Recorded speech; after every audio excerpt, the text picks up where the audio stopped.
Assalamualaikum dan apa khabar semua? SUV ni kalau parking sebelah Porsche, orang tak tengok Porsche. Orang akan tengok SUV ni. Haha, ini dia G-Tour T2.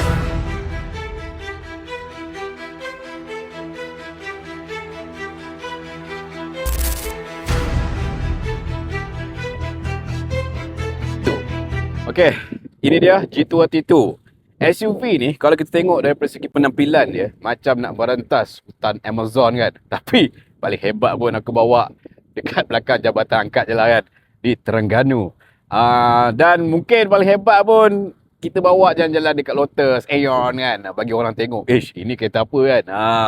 Dari segi design memang nampak sebuah design yang adventure SUV lah, yang mana kita dapat pada model yang mahal seperti Defender kan. Yang ini harga murah je, RM157,000 korang boleh dapat G-Tour T2 dengan design adventure ni. So kita nak tengok daripada segi adakah dia punya penampilannya sama dengan prestasi engine, handling, ataupun sekadar rupa je. Jom kita tengok secara details G-Tour T2. Ini kalau aku tutup logo ni, orang akan ingat SUV ni harga RM300,000, padahal murah je kan. Sekali pandang kau nampak lah ini SUV yang sangat-sangat classy kan, ala-ala off-road, dengan rekaan boxy dia memang jadi tarikan utama lah. Nampak garang, tegap dan penuh dengan karakter. That's why model ni dah banyak atas jalan raya. Dia punya grill besar dengan tulisan G-Tour yang memang tak malulah nak tunjuk identiti dia yang sebenar. Bila kita tengok bahagian sisi, lagi padu lah. Nampak very boxy jugalah. Bonnet tinggi, badan yang tegap dan juga dia punya fender yang besar serta rim alloy yang penuh pada ruang fender. Buatkan T2 ni nampak berotot dari setiap sudut. Memang jenis SUV yang kalau park sebelah kereta lain kan, memang tetap jadi perhatian lah. Bahagian belakang pun, ini favourite aku lah. Dia punya dengan lampu LED yang kemas dan rekaan badan yang tegap. Nampak keseluruhan T2 ni very premium lah dan cukup bergaya. Nampak SUV off-road yang sebenar dia punya aura. Okey, kau tengok je lah dia punya layout cabin pada G-Tour T2 ni. Luar nampak design off-road adventure yang klasik, tapi dalam terus kau nampak futuristic modern looks dengan design. Dia campur juga dengan conventional design yang adventure. Contoh macam dia punya aircon vent ni berbentuk pil, nampak rugged kan. Dan juga kau tengok dia punya tombol gear dia very style, sangat style, dengan ada drive mode lebih kurang 1, 2, 3, 4, 5, 6, 7 mode dengan X-Drive, 4-wheel drive. Dia punya center console memang stylo dengan ada pemegang kiri kanan, ada juga wireless charger, dan dia punya piano button dia memang nampak cool kan. Dan datangkan dengan 10.2 inci fully digital, screen yang sangat cantik, sharp, display color yang vibrant. Begitu juga pada dia punya IHU, berkurang 14.2 inci tak silap aku lah ya, dengan adanya Apple CarPlay dan juga Android Auto.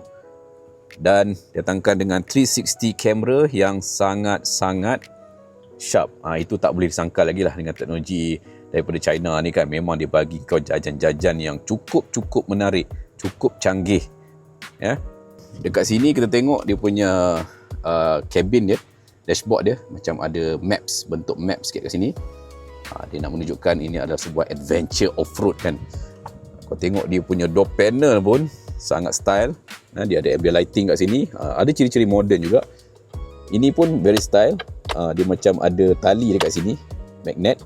Satu benda yang best berkenaan dengan kereta China ni kan, seat dia memang tak mengecewakan. Begitu juga yang ada pada G-Tour T2 ni kan, dengan design seat yang stylo, fully leather ya, napal leather dengan kemasan warna merah ada untuk memberikan elemen sporty sikit kan. Dan ada juga panoramic sunroof. Nice. Cumanya bagi aku dia punya steering ni agak besar sikit. Tapi mungkin untuk disesuaikan dengan image G-Tour T2 ni yang besar, gedabak kan. Dia lebar, steering dia lebar. Tapi nice lah, dia berbeza dengan model steering ataupun design steering yang ada pada kereta-kereta Chery kan. Kalau tengok kereta buatan daripada Chery tu Steeringnya lebih kurang sama je. Dia copy and paste je. Tapi untuk G2 T2 ni dia ada kelainan lah dengan logo G2 yang baru ni. Dia ada juga ada sistem. Dekat side step dia juga dia ada ni lah G2 punya finishing lampu Dan dia ada juga 8-way power seat adjustment, ada juga lumbar support dan speaker yang dia bagi Sony babe, bukan calang-calang punya speaker kan. Dan dia punya pedal pun jenis piano pedal lah. Nice. Dekat sini ada compartment. Ada ruang untuk kita letak-letak barang kecil-kecil lah. Dan juga ada USB Type A dan juga Type C untuk kita fast charging handphone. Alright. Bahagian belakang memang cukup luas. Cukup luas 1, 2, 3. Kau dapat 3 genggam. Kita dah ubah position seat depan ni mengikut kesesuaian badan kita lah kan. Dan cukup selesa Datangkan dengan dual aircon vent, ada Type A dan juga Type C fast charging. Dan angle seat pun memang sedap, best. Kita tengok ada berapa angle. Satu, dua. Ada dua je. Ada dua pelarasan untuk angle dia, tapi cukup selesa lah. Untuk long distance memang cukup selesa. Thigh support dia pun mencukupi. Bahagian tengah, kita tengok bahagian tengah. Ini nice. Bahagian tengah dia biasa padding agak tinggi sikit kebiasaannya. Tapi untuk G2 T2 ni dia rendah. So sangat selesa untuk 3 penumpang dewasa duduk dekat bahagian belakang ni. Letak juga kasit Yang ni dia support ISOFIX. Disebabkan ianya adalah sebuah off-road SUV tinggi dia ada pemegang dekat sini lah untuk kita senang nak turun. Sebab memang SUV ni tinggi. Sebab tu dia ada side step kat sini. Side step. Dan kita tengok dia punya ruang kargo dia. Okay, ruang kargo not bad. Besar juga. Agak besar juga ruang bawah dia ni. Boleh letak barang-barang kecil. So untuk family use memang cukup mencukupi lah. Right? Dan ini adalah untuk diletakkan spare tire lah. Aku rasa mungkin ini ada jenis space saver punya tire lah. Dan bahagian belakang ni memang cukup nice. Very nice.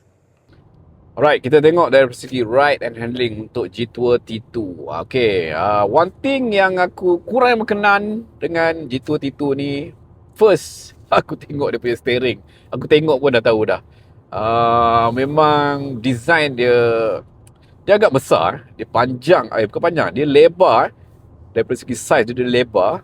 Dia atas bawah ni jenis flat. Steering jenis macam ni, kalau kita pegang lama-lama, dia akan buat tangan kau penat sikit lah agak penat sikit. Tapi muncullah dia punya setup pada steering feedback dia lebih ke arah yang comfort lah, ringan. So senang kau nak maneuver. Dan muncullah juga untuk G2 T2 ni, walaupun dia merupakan sebuah adventure SUV, nampak old school daripada luar, tapi dari segi spesifikasi teknologi yang dibagi cukup moden lah. Datangkan dengan sistem ADAS 2.0. So macam kita sekarang daripada Shah Alam nak ke Terengganu, nak pegang steering ni lama-lama agak penat sikit. Muncullah dia ada Adaptive Cruise Control ACC. Tekan satu button je, dia terus activate. So untuk long distance, kita tak perlu nak pegang steering lama-lama. Just pegang relax-relax, santai-santai, tenang-tenang. Dan setakat 5-6 jam kita nak memandu dengan adanya sistem ADAS ni kan, terbaik lah. Walaupun model ni dia nampak macam sebuah model yang ganas, boxy, kita expect dia punya quality handling yang mantap, dynamic, tapi malangnya tidak. Untuk G2 T2 ni dia sebenarnya dia jual rupa je. Dari segi handling kau tak boleh expect dia mempunyai handling yang best. Kau akan rasa feel sebuah SUV yang mahal. Feel mahal tu ada sebab dia guna quality material layout cabin yang premium. Cuma kau tak rasa mahal dari segi handling. Itu je yang boleh cakap. Tapi kalau kau nak cari comfort ataupun keselesaan dalam pemanduan, this is the model yang aku boleh recommend.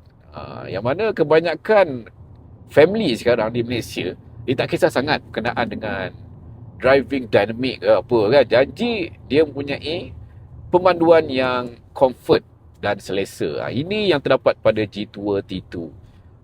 Dan dia punya level LVH pun cukup bagus. Sangat senyap dalam kabin. Seat pun sedap. Aku boleh katakan kalau kau nak cari SUV yang ke arah lebih comfort, G2 T2 ni akan bagi dekat korang lah. Dan satu benda yang aku puji juga, dia punya setup suspension ni. Kebanyakan model di bawah naungan Chery ni, tak kisahlah Chery ke, Jeku ke, G-Tour ke, dia provide setup suspension yang best yang best, yang mana dia boleh menyerap hentakan ataupun jalan-jalan yang tak rata di atas jalan raya dengan baik. Begitu juga pada G2 T2 ni. Dan kita expect untuk sebuah SUV yang besar, tinggi macam ni, dia akan bouncy sikit. Tapi surprisingly tak sangat walaupun kita expect macam mungkin akan membuai sikit, melambung, tapi tidak pada G2 T2 ni. Tapi nak kata tak ada tu tipu lah kan. Ada, still ada, tapi dia kurang. Tak macam aku bawa kereta iCar V23 tu, design lebih kurang macam ni, jenis adventure kan. Tapi iCar tu, dia punya setup suspension ni okey, sedap juga. Cuma dia terlampau bouncy. Bila kau bawa tu macam kurang sikit lah kan. Tapi untuk G2 T2 ni just nice. Dia tak terlalu bouncy, dia agak stable, dan macam aku cakap tadi, comfort. Dan untuk G2 T2 ni yang aku puji, dengan enjin 2.0 liter turbo, dia memang bagi kau instant torque yang baik, performance yang terbaik. Kau tekan je, setakat nak memotong, memang easy untuk G2 T2 ni. Bila kau tekan pedal, tahu-tahu je dah 15, 16, 17, 18, 19, tak ada masalah. Itu satu benda yang aku puji untuk G2 T2 ni, walaupun desainnya besar, gedabak, tinggi kan, tapi bila high speed memang stable.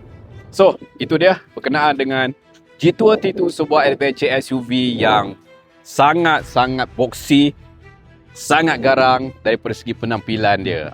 Secara keseluruhannya, walaupun dia punya rupa nampak garang, tapi daripada segi handling, dia comfort dan juga manja-manja sikit.